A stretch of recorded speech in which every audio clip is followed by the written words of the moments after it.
Welcome back. Now, this breaking news exclusive. It was the spark that ignited one of the worst abuses of power in our country's history. In July of 2016, Carter Page attended an overseas conference in Cambridge where he first met informant Stefan Halper. 3 months later, the FBI secured the first of 4 FISA warrants to unlawfully spy on Carter Page. My next guest is the man who first introduced Page to Halper while he was working as a PhD candidate at Cambridge. Stephen Schrage is with us. He is joining me for the first ever television interview for him. And good morning, Stephen. Thank you so much for being here. Good morning. Glad to be here.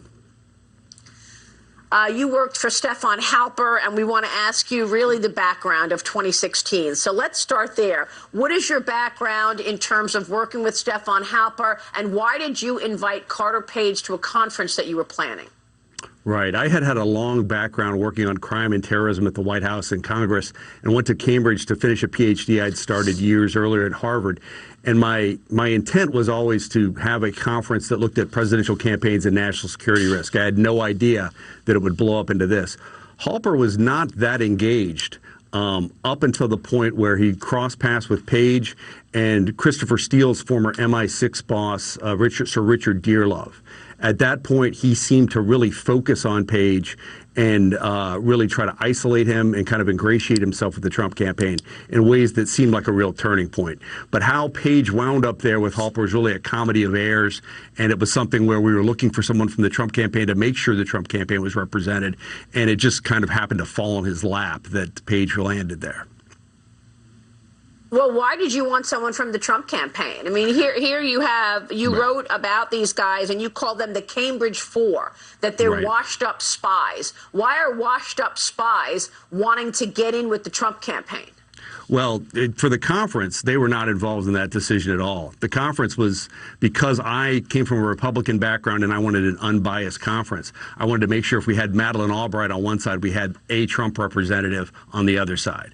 I don't believe Stefan Halper even knew Carter Page was going to be at the conference until I emailed him. You know, we had talked about people. But what happened was before the conference, if you look at it, a few weeks ago, Christopher Steele had been hired by a Clinton campaign contractor. And then the spark that I think really set this off was when Stefan Halper, Christopher Steele's old boss, Richard Dearlove, and Page were all together. And Trump was portrayed, to my surprise, as this national security threat. And that's when the interest really started to bubble in terms of where this took off. So let me go back to Stefan Halper for a minute. Sure. This is your PhD supervisor. Right. The Office of Net Assessments awarded him 4 contracts between May of 2012 and September of 2016. Right. In September of 15, he was awarded a contract valued at $245,000 to study Russia and China. Characterize that. Are these the kind of money, these the kind of paychecks you get for doing a report on China and Russia? And isn't it interesting that just months later, after he was awarded another contract of $411,000, then the wiretapping of Carter Page started? Yes, I have never heard of that in an academic setting, you know, providing that much compensation for these types of reports. One thing I will say that was quite unusual was even after Carter Page had been kind of smeared improperly as a quote-unquote Russian spy, Stefan Halper would profusely thank me for introducing him to him, and I never really understood that. But once I saw these massive payments kind of corresponding to when he was, you know, surveilling Page and Papadopoulos, which I learned about in 2018, you know, there was obviously could be a connection there. You know, there's a theory about how that played out. The key part, and I think the real smoking gun in all this is, you know, all these tentacles lead back to this small group, including Stefan Halper at the center of Spygate, Christopher Steele at the center of Russiagate, Stefan Halper's FBI handler. None of the Senate has subpoenaed these or called these people to talk in 4 years. I think that's the real smoking gun. How are these people being protected, and how are we at a point so close to the election and with Flynn's hearing coming up that no one has called these people and gotten to the bottom of this? And, you know, the information I provide provides a lot of troubling aspects of this. So let's talk about that, because you actually recorded Stefan Halper. He was aware that you recorded him because you used to do recordings. But this is on January 10th, 2017, 2 days before there was a leak in the Washington Post that General Flynn was going to be investigated about the Logan Act. And you recorded Stefan Halper talking about Flynn. Let's roll that recording right now. If you go in the NSC, you have to consider very carefully if you feel it's appropriate for you to work for Flynn, or if you want to work with. I don't think Flynn's going to be around long. Yeah. I mean, that's just my guess. But Right.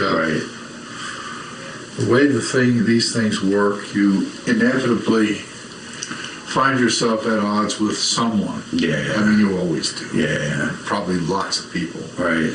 And when your opponents, I won't call them enemies, but when people who oppose you are looking for ways of exerting pressure, they go to people that they know you're at odds with. Right. And that's how it builds, and then eventually you get squeezed pretty hard. And that was my kind of lesson. But Flynn's reaction to that is to blow up, get angry. Yeah. He's really, I don't know where he goes from there. Yeah. But that is his reaction. Right.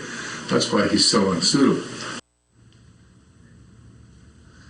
So what do you think was going on here, Stephen? Do you think Halper was working for the FBI or the CIA and getting paid by the Office of Net Assessment to dirty up Flynn and dirty up Trump campaign officials? How did he know Flynn was about to blow up 2 days before it was in the Washington Post? Right, and some of this is things that I believe based on interacting with him for a long time, but they are beliefs. It was very odd because I had told him extensively that, Flynn was incredibly close with President Trump. At the time, as it's been reported, the FBI was about ready to pull its investigation on January 4th before the Oval Office meeting was met where it was the Logan Act and Flynn was discussed. So I don't think he had any independent reason to expect that this would happen to Flynn. He had also bragged to me and talked to others that David Ignatius was one of his big press media contacts. Again, it seems something that really needs to be investigated. One of his students was also working with Ignatius at the Post, Robert Costa. So the fact that this has not been investigated, that no one has called them to testify and looked at this, I think is as shocking as what's happened. Well, what about you? I mean, you told me you spoke with John Durham. Somebody else told me that they thought you were disseminating the dossier. Are you involved in this? No, I had no idea at all. I mean, this has really upended my life. I was actually about to fly out for my wedding when the stories broke that, my PhD supervisor for a long time was this FBI spy known as the Walrus. And since that time, I've tried to uncover that. I've worked with, investigators to try to do this. But with this Flynn information I discovered a few weeks ago and the fact that these investigations have not moved so far, I felt I needed to come forward before the Flynn hearing. And frankly, the fact that some people have been spreading rumors about other people leaking it, I think there were quite a few Republicans involved in leaking this that I've found out through these different processes that have not been revealed. So I think there's a lot of people trying to cover the tracks of what happened to start this thing. And I think that's why it's so critical that we get to the bottom of it. And you did talk to John Durham, correct? I did. And I did tell him a couple weeks ago, I said, I'm happy to continue to help, but I need to go public because I'm concerned about how long this is taking. This shouldn't be political about Democrats and Republicans. This is about officials undermining our democracy, and it needs to be known long before the election. Stephen Schrage, we want you to come back. Hopefully you'll come back next week or the next couple of weeks to continue drilling down on this very important story. Happy to. Thank you, sir, Thank you. very much. Stephen Schrage joining us. We'll be right back.